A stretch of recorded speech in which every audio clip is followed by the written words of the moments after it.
तभी तो आप बता पाओगे कि टोटल 9 रुपये में उसने कितना कितना रुपया खर्च किया, है ना। यानी कि पेंसिल खरीदने में कितना रुपया खर्च किया, है ना, और इसको या रबड़ खरीदने में कितना रुपया खर्च किया, एक का पता होगा तभी तो। हाँ, 9 रुपये में उसने 2 पेंसिल और 3 रबड़ खरीदी। हम कहते हैं कि हम मान लेते हैं कि एक पेंसिल का मूल्य x रुपये है, एक रबड़ का मूल्य कितने रुपये, y रुपये मान लेते हैं, ठीक है ना, है ना। ये तो मानना पड़ेगा ना, डायरेक्ट तो लिख नहीं सकते। चलो देखते हैं, हम मान लेते हैं माना एक पेंसिल का मूल्य, माना एक पेंसिल का मूल्य x रुपये, माना एक पेंसिल का मूल्य कितने रुपए है, x रुपये है, तथा एक रबड़ का मूल्य, तथा एक रबड़ का मूल्य कितना रुपये है, एक रबड़ का मूल्य कितने रुपए, y रुपये है। अब तो बात समझ में आ जाएगी ना। एक पेंसिल का मूल्य हमने x रुपये कह दिया और एक रबड़ का मूल्य कितने रुपए, y रुपये, ठीक है ना। अब यहाँ से आप 2 पेंसिल खरीदी है, हमें एक पेंसिल का पता होना चाहिए, तभी तो 2 पेंसिल या 4 पेंसिल 25 पेंसिल, जब एक ही नहीं बता दो डायरेक्ट कैसे बता देंगे 2 पेंसिल का मूल्य कितने रुपए है, एक का पता होगा तभी तो। चलिए, तो एक का हमें सबसे पहले हमने ये लिख दिया कि एक पेंसिल का मूल्य x रुपये है और एक रबड़ का मूल्य कितने रुपये, y रुपये है। अब प्रथम शर्त के अनुसार, जो प्रथम शर्त है, प्रथम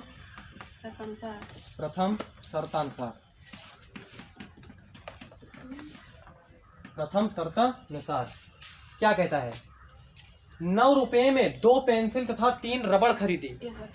जब एक पेंसिल का मूल्य हमने x माना है तो 2 पेंसिल का मूल्य कितने रुपए, 2x रुपये, 2x रुपये। आगे कहता है 9 रुपये में 2 पेंसिल तथा 3 रबड़ खरीदी। जब एक रबड़ का मूल्य y रुपये है तो 3 रबड़ का मूल्य 3y, और उसने कुल कितने रुपए लगाए, 9 रुपये। तो कैसे पता चलेगा 9 रुपए लगाए, किस तरीके से बताएंगे, इसको जब हम जोड़ देंगे, क्योंकि यही दो चीज खरीदी है ना, ये इस समय रुपए में बन गया है, बना गया है रुपए में, क्योंकि एक पेंसिल का मूल्य x रुपये है तो 2 पेंसिल का मूल्य कितना होगा, 2x हो गया, ये 2x रुपया हो गया, ये हो गया ना। तो ये एक पेंसिल, एक रबड़ का मूल्य y रुपये है तो 3 रबड़ का मूल्य 3y रुपया। अध्याय कौन सा है हमारा, चैप्टर 3 है ना, 2 चर वाले रैखिक समीकरण युग्म, 2 चर वाले रैखिक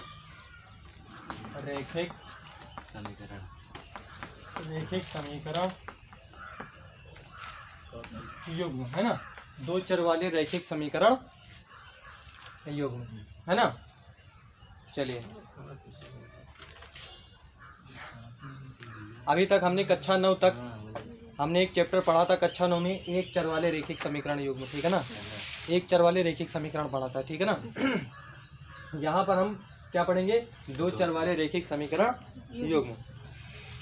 एक चर की बात करें तो जैसे हमने लिख दिया, चलिए हम अभी थोड़ी सी और बात कर लेते हैं। चलिए, सबसे पहले ये एक समीकरण का मतलब समान, है ना, और ये कहने का मतलब बराबर। इस समीकरण का मतलब होता है समान, इसे हम कहते हैं क्या, बराबर, है ना, समान या बराबर, है ना।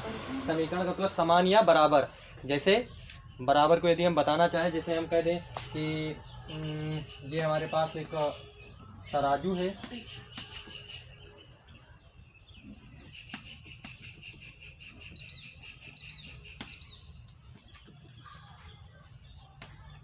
ये तो ये बराबर कैसे, जैसे यहाँ पर कोई एक में हम सामान रखते हैं, एक में वस्तु रखते हैं, एक में क्या रखते हैं, हम उसकी माप रखते हैं, हर बट्टा बाट कुछ भी रखते हैं, ठीक है ना, यानी कि इसी के बराबर माप कोई सामान देते हैं हम ना। तो हम कब तक उसको इस यानी कि इस चीज़ को, ये क्या करती है, ये जो सुई होती है ये बैलेंस करती थी ना, बराबर करती है, और जब बिल्कुल इसके सीध में होता है तो ये जो दोनों वस्तुएं होती हैं वो क्या हो जाती हैं, इक्वल हो जाती हैं, बराबर हो जाती हैं, ठीक है ना। तो ये उस स्थिति में दोनों फिर क्या हो जाएंगी, बराबर हो जाएंगे। तो यही चीज़, तो यही क्या समीकरण है, ठीक है ना, दोनों बराबर। लेकिन अगर जैसे यहाँ पर अगर ये पड़ा भारी हुआ तो ये सुई इधर भाग जाएगी, ये पड़ा भारी हुआ तो ये सुई इधर भाग जाएगी, ठीक है ना, तो बराबर तो होगा नहीं। जैसे यहाँ पर 8 kg यदि कोई वस्तु है और यहाँ पर भी यदि 8 kg का कोई बाट रखा हुआ है, तब की सुई यहीं पर टिकी रहेगी ना, भागेगी नहीं। अगर यहाँ पर जैसे 6 हो गया, 6 kg और ये 8 kg हुआ, तब तो इधर का पलड़ा भारी है, ठीक है ना इधर, तब ये इक्वल नहीं होगा, ठीक है ना, समीकरण नहीं होगा। समीकरण तभी होगा जब ये क्या होंगे, यानी कि जो दोनों, यानी कि जो वस्तु है और वस्तु की जो माप है ना, जो माप है वो दोनों क्या होनी चाहिए, बराबर होंगी, तभी वो क्या होगा, समीकरण होगा, ठीक है ना, इक्वल होगा, बराबर होगा। अब एक खास चीज है, चलिए, तो समीकरण का मतलब बराबर, किससे तात्पर्य है समीकरण का मतलब से, समीकरण का तात्पर्य है किसके, बराबर से, ठीक है ना। कहने का मतलब यदि समीकरण है तो उसके एक तो होगा लेफ्ट हैंड साइड और दूसरा होगा उसका राइट हैंड साइड, ठीक है ना। समीकरण होगा तो उसका LHS होगा और दूसरा क्या होगा, RHS होगा, ठीक है ना। LHS होगा और क्या है, RHS दोनों होंगे, एक समीकरण है तो, है ना। तो जैसे हमने एक समीकरण लिख दिया, 2x + 5, 2x + 5 इक्वल टू क्या लिख दिया, 0, है ना। अब बताइए ये एक समीकरण है समीकरण, क्योंकि ये इसका LHS है और ये इसका RHS है। लेकिन यदि हमने लिख दिया 2x + 5 इक्वल टू, अब ये बताइए ये समीकरण है, नहीं है। समीकरण होने के लिए कंडीशन क्या है, LHS और RHS। जब तक LHS और RHS नहीं होंगे, कहने का मतलब दो पक्ष नहीं होंगे, तब तक हम उसको समीकरण नहीं कहेंगे, ठीक है ना। जब तक दो पक्ष नहीं होंगे तब तक समीकरण नहीं कहलाएगा। जब तक यानी कि एक पक्ष हुआ, है ना, एक पक्ष नहीं उपस्थित है तो वो समीकरण नहीं है, कहने का मतलब, ठीक है ना। अब इस स्थिति में ये केवल एक क्या है, बहुपद, या हाँ ये तो एक रैखिक बहुपद इसको कह दें, रैखिक बहुपद, या फिर अगर हम आसान सी भाषा में कहें तो ये बीजीय व्यंजक है, ठीक है ना, ऐसे भी कह दें, ठीक है ना। या रैखिक बहुपद कह दें या इसको क्या कह दें, बीजीय व्यंजक कह दें। लेकिन समीकरण तभी होगा जब इसके बराबर हम क्या लिख दें, 0 लिख दें, तब ये क्या बन जाएगा, समीकरण बन जाएगा, ठीक है ना। चलो देखो, जैसे हम लिखते हैं, हमने लिखा ये, हमने लिखा 2x + 5 लिखा, और दूसरी चीज हमने लिखा 2x + 5 इक्वल टू 0, यही चीज है ना। हमने यहाँ पर लिखा 2x + 5, इसको हम प्रदर्शित कर देते, P(x) इक्वल टू 0, और यहाँ पर ये 2x + 5 इक्वल टू क्या हो गया, 0 हो गया। अब यहाँ पर देखिए, बताइए ये दोनों समीकरण है, कौन समीकरण है, कौन समीकरण नहीं है, 2x + 5 इक्वल टू 0 समीकरण है। और ये ये एक बहुपद है, बीजीय व्यंजक। हाँ, क्यों समीकरण नहीं है, क्योंकि इसके दो पक्ष नहीं हैं, RHS और LHS दो पक्ष नहीं, एक पक्ष है, एक पक्ष है, अब बताओ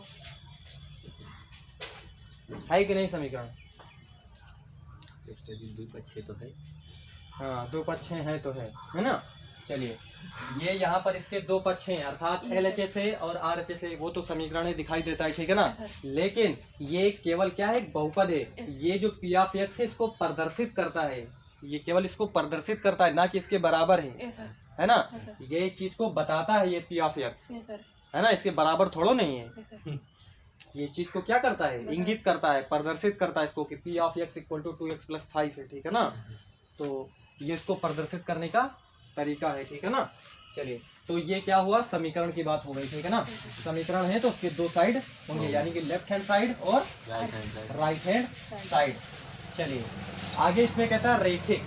ये रैखिक का मतलब क्या होता है, रेखा, है ना, रेखा। और वो भी हम इस चैप्टर में किस रेखा की बात करेंगे, सरल रेखा की, ठीक है ना। किस रेखा की, सरल रेखा की बात करेंगे। हम इस चैप्टर में कहीं पर भी ग्राफ बनाएंगे, कोई भी इक्वेशन हमको दी जाएगी, ठीक है ना। हमको अभी इस चैप्टर में हमको वर्ड प्रॉब्लम दी जाएंगी, अर्थात जो भी आपको प्रॉब्लम्स दी जाएगी, जो भी समस्या दी जाएगी, कहने का मतलब आपको हिंदी शब्दों में वो आपको समस्या दी जाएगी। जैसे लिखा जाएगा कि मेरे अंक तेरे से 72 गुना है और तेरे और मेरे अंकों का योग 50 है, तो इनको आपको समीकरण बनाना पड़ेगा, ठीक है ना, x और y के पदों में, यानी जो भी, यानी कि दो चर लेंगे, है ना, दो चरों के रूप में आपको उसको, उस जो वर्ड प्रॉब्लम है उसको आपको दर्शाना पड़ेगा उन दो चरों के रूप में, ठीक है ना।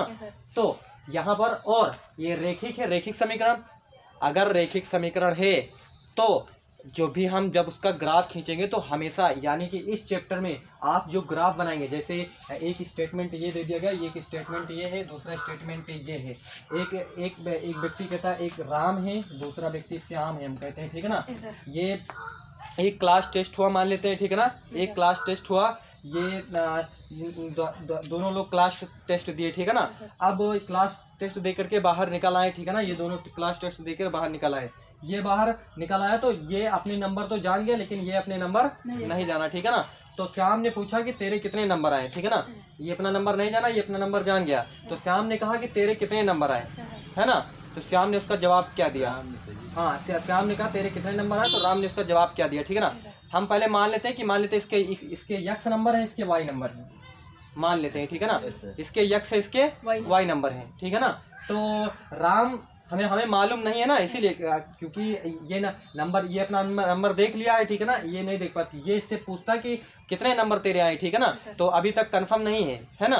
तो ये बताना चाहता है, हम मान लेते हैं कि हमने कहा कि इसको मान लेते हैं, इसका एक्स है, दूसरा इसका कितना है, वाई है। अब देखिए क्या कहता है, राम कहता है कि जितने तेरे नंबर आए, राम ने क्या कहा, जितने तेरे नंबर आए उसका डबल कर दे तू, उतने ही मेरे नंबर हैं।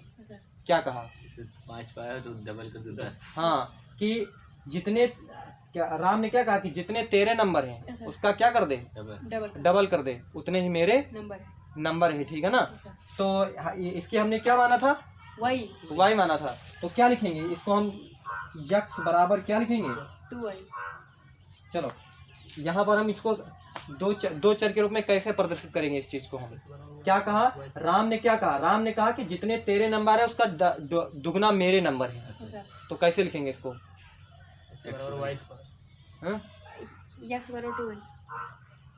हाँ, यक्स बराबर क्या लिखेंगे, 2y। ये क्या है, ये राम है, राम ने कहा कि जितने तेरे नंबर आए हैं उसका तो डबल कर दे, उतने ही मेरे नंबर हैं, ठीक है ना। तो ये एक इक्वेशन बन गई, ठीक है ना, ये है LHS से RHS से समीकरण है, ठीक है ना, एक समीकरण बन गया। अब एक कथन तो ये हो गया, एक कथन ये, दूसरा कथन कहता है कि मेरे और तेरे नंबरों का योग जो है वो 60 है। क्या कहा, मेरे और तेरे नंबरों का जो योग है वो क्या है, 60 है। तो मतलब क्या, चर के रूप में कैसे लिखें, चर के रूप में इसको कैसे लिखें, यक्स प्लस वाई बराबर, यक्स, क्योंकि इसके यक्स है, इसके वाई है, कुल जो नंबर है दोनों नंबरों को मिला करके 60 ही तो है, 60 है, ठीक है ना। तो ये इक्वेशन क्या हो जाएगी, 2 हो जाएगी, ठीक है ना। तो आपको इस तरीके से 2 इक्वेशन आपको मिलेंगे हर जगह, ठीक है ना, 2 यानी कि समीकरण युग्म आपको मिलेंगे। इन दोनों समीकरण युग्म को आपको क्या करना पड़ेगा, यहाँ पर हल करना पड़ेगा, ठीक है ना। आपको इसमें अभी जितने भी सवाल मिलेंगे, अभी पहले अभ्यास में जितने भी सवाल मिलेंगे, आपको इसी तरीके से वर्ड शब्दता जो है दे रखे होंगे, उनको आपको क्या करना पड़ेगा, इन इक्वेशन के रूप में आपको पहले बनाना पड़ेगा, उनको समझ करके, ठीक है ना। यानी कि शब्दता उसमें दिया जाएगा आपको, तो उसको आपको इस तरीके से बनाना होगा सबसे पहले। उसके बाद में आपको उसकी कई विधि से, उसकी ग्राफीय, आप उसको ग्राफीय विधि से हल कर सकते हैं, विलोपन विधि से हल कर सकते हैं, विस्थापन विधि से हल कर सकते हैं, वज्र गुणन विधि से हल कर सकते हैं। जो भी विधियां हैं सारी एक एक करके बात करेंगे, ठीक है ना।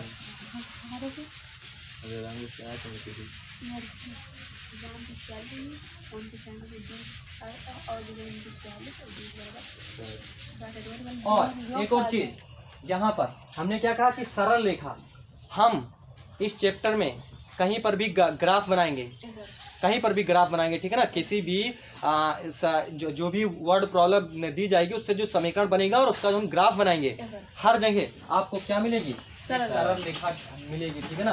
ग्राफ खींचेंगे आपको हर जगह आपको एक सीधी रेखा इस तरीके से मिलेगी, या ऐसे मिलेगी या ऐसे मिलेगी, कहीं पर भी इस तरीके से आपको मिलेगी। आपको कहीं कहीं इस तरीके से ना कोई ये दिखाई देगा, ना कोई इस तरीके से दिखाई देगा, ना कोई पैराबोला आपको दिखाई देगा, कहीं नहीं दिखाई देगा, ठीक है ना। आपको जो दिखाई देगा वो एक सरल रेखा, ऐसे हो सकती है, ऐसे हो सकती है, ऐसे हो सकती है, कैसे भी, लेकिन एक सरल रेखा आपको मिलेगी, ठीक है ना। क्योंकि कहता ही सरल रेखा, और आपको पता होना चाहिए कि सरल रेखा के स्टैंडर्ड फॉर्म क्या होता है, ax प्लस क्या होता है, b होता है, ठीक है ना। इसका जब हम ग्राफ खींचते हैं तो एक सरल रेखा ही मिलती है, यानी कि अगर रैखिक बहुपद है तो जो उसका जो ग्राफ होगा वो क्या होगा, एक सरल रेखा होगा, ठीक है ना। रैखिक बहुपद का जो ग्राफ होता है वो क्या होता है, सरल रेखा होता है। द्विघात बहुपद का ग्राफ क्या होता है, पैराबोला होता है, ठीक है ना।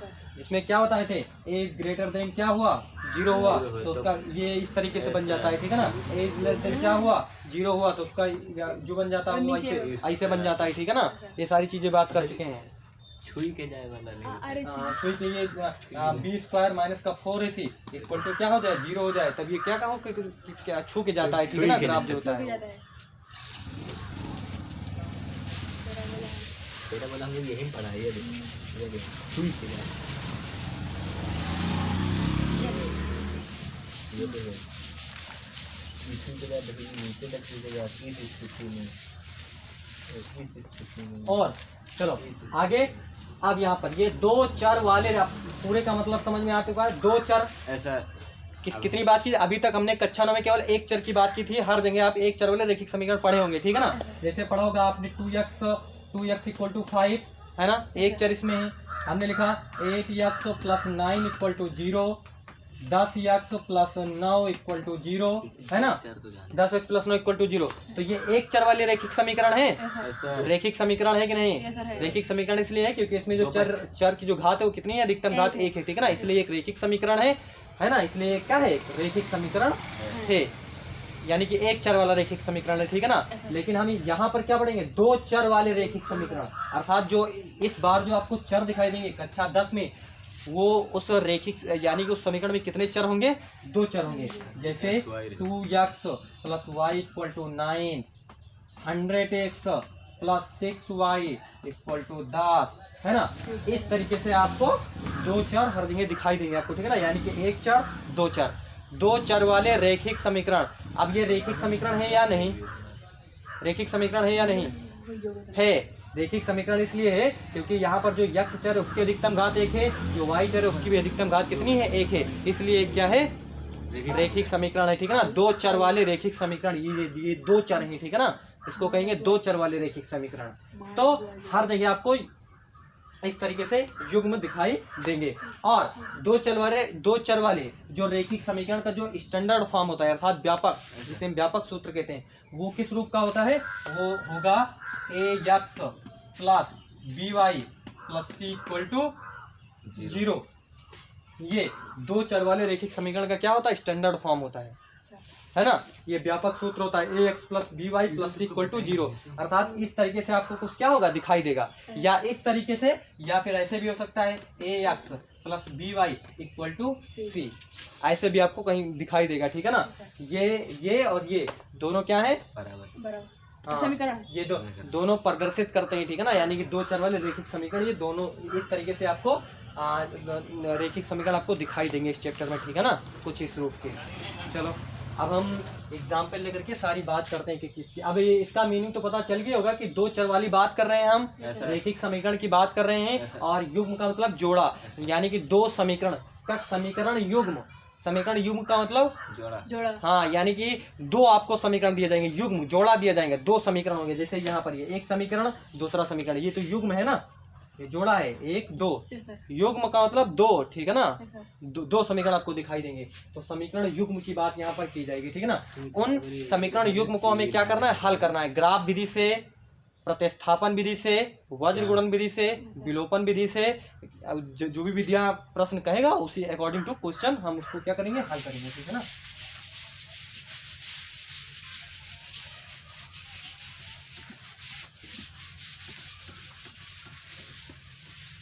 चलो कल हमने एक एग्जाम्पल बता दिया था, अब हम सेकंड एग्जाम्पल की बात करते हैं, ठीक।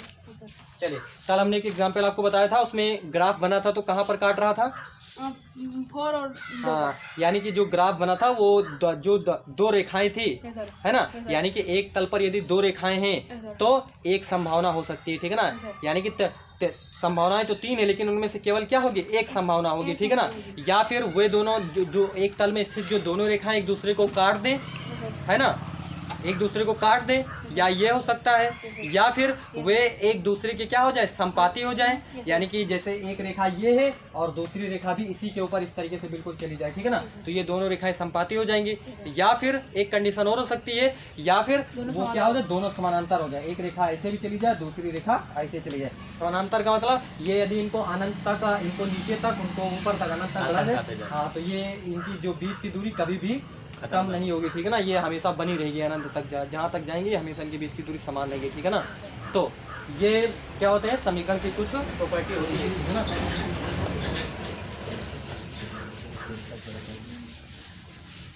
युवा समझ जोड़ देगा हाँ, और क्या? वो कौन सी है?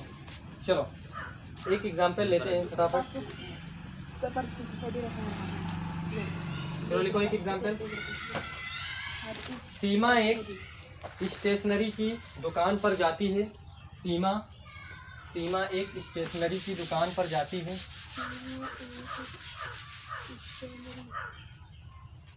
सीमा एक स्टेशनरी की दुकान पर जाती है। सीमा एक स्टेशनरी की दुकान पर जाती है और रुपये 9 में दो पेंसिल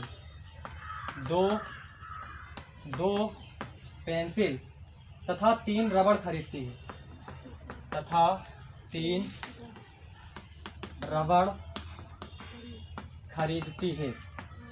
तीन रबड़ खरीदती है। उसकी सहेली मधु ने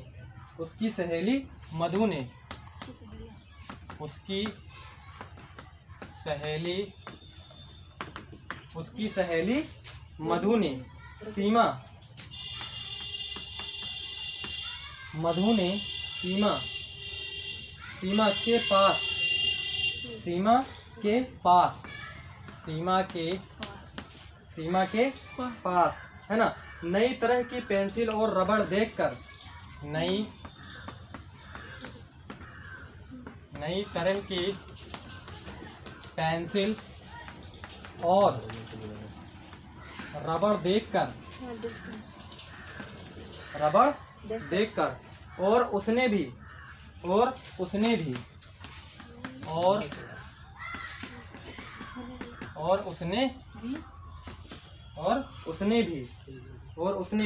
रुपये 18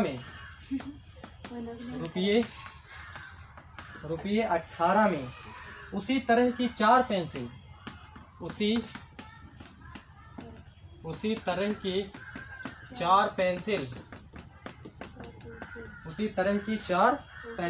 और 6 रबड़ खरीदी और 6 रबड़ खरीदी। इस स्थिति को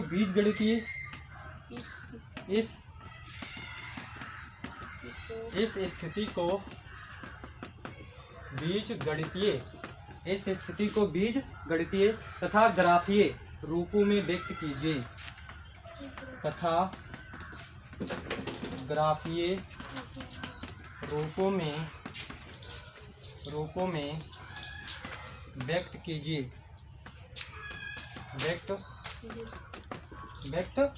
ठीक है ना।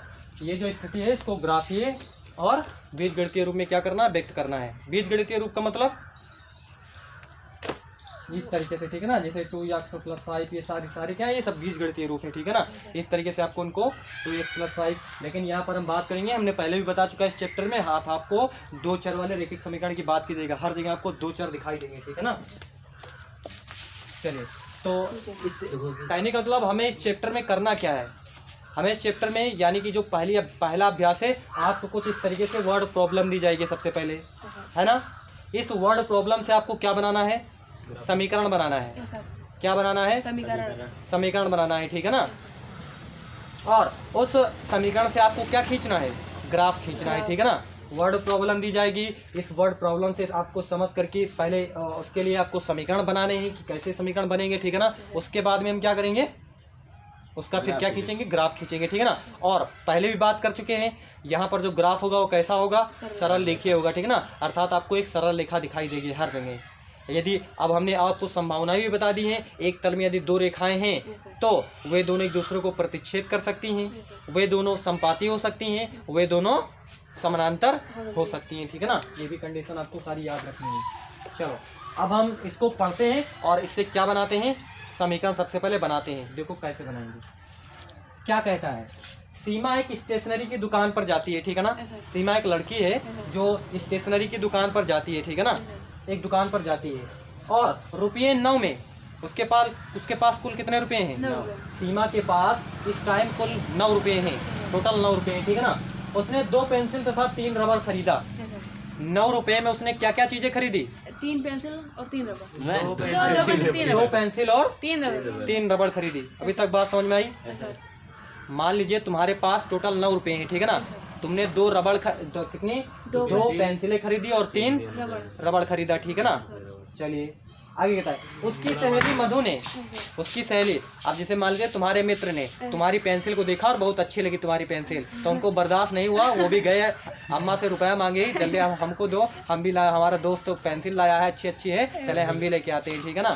तो क्या है, तो उसी तरीके से उसकी सहेली मधु ने सीमा के पास, है ना, नई तरह की पेंसिल देखकर उसे रहा नहीं गया, ठीक है ना? तो जब रहा नहीं गया देखकर उसने, है ना, और उसने भी रुपये 18 में उसी तरह की 4 पेंसिलें खरीद ली और क्या 6 रबड़ खरीदी, ठीक है ना? इसको बीजगणितीय और ग्राफीय रूप में बताना है। अब देखिए 9 रुपए में 2 पेंसिल तथा 3 रबड़ खरीदी। है सर। अब आप डायरेक्ट कैसे बता सकते हो कि 2 पेंसिल, यानी कि 9 रुपए में 2 पेंसिल खरीदी और 3 रबड़ खरीदी। अभी आपको पता नहीं कि एक पेंसिल का मूल्य कितने रुपए है? नहीं। आप